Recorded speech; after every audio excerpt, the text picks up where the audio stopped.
I'd like to just make a few reflections on Star Wars, both the old and the new versions of Star Wars. My name's Sean Donovan from Steam Executive.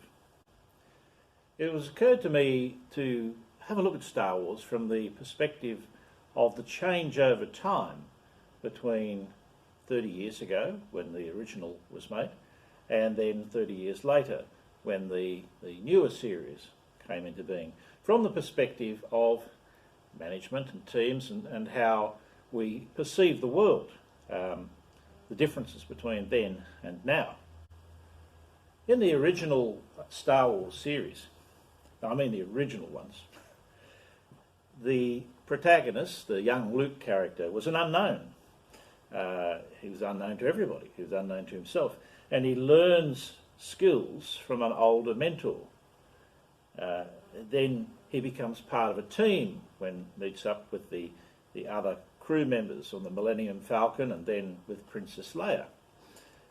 And finally they work together to solve their immediate problem, even though they have disagreements and arguments. And then finally, at the big climax of the scene, they go off to fight the Death Star. And Luke isn't even the most important person in this arrangement. He's playing a part, he's playing his role, he's supporting others. There's a team effort, there's a group of them go off to do it. There's the others back at base which are doing their part, monitoring and sending signals and so forth.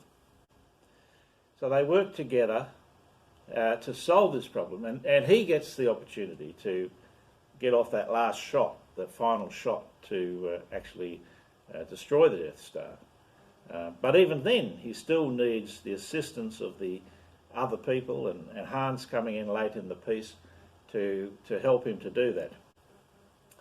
And at the end of the movie, they all celebrate as a group.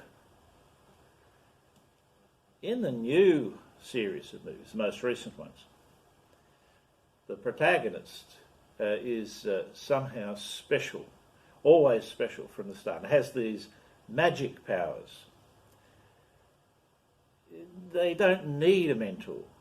Somehow they manage to be able to do all these things without a mentor.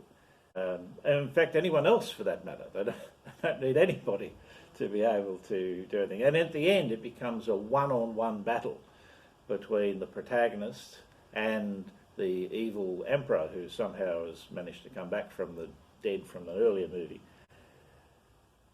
And so we have this sort of superhero type figure who is able to defeat everything on her own without anybody's help. They're all sort of bystanders in the affair. And she ends the movie alone. The whole series ends with this woman alone. So what a stark difference between the original movie and the most recent movies. So what has changed in our culture over 30 years that somehow we feel that, you know, we've gone from being part of a team and we work as a team and we achieve as a team to suddenly, you know, I have magic powers and I can do everything myself.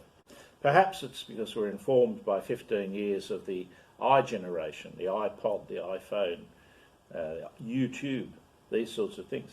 In the real world, it doesn't work that way. In the real world, things are achieved by people working together. In a team, we create a team with different skill sets, different knowledge, different experiences, and we bring those to the team.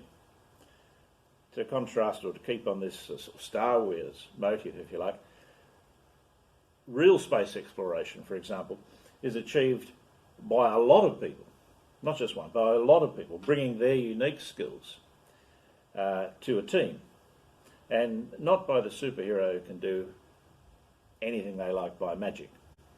And so I think it's important to understand that in our popular culture we've had this change over the 30-year period, but perhaps we need to revisit that earlier motif and look at how we can achieve as teams and bring our particular skills to that team.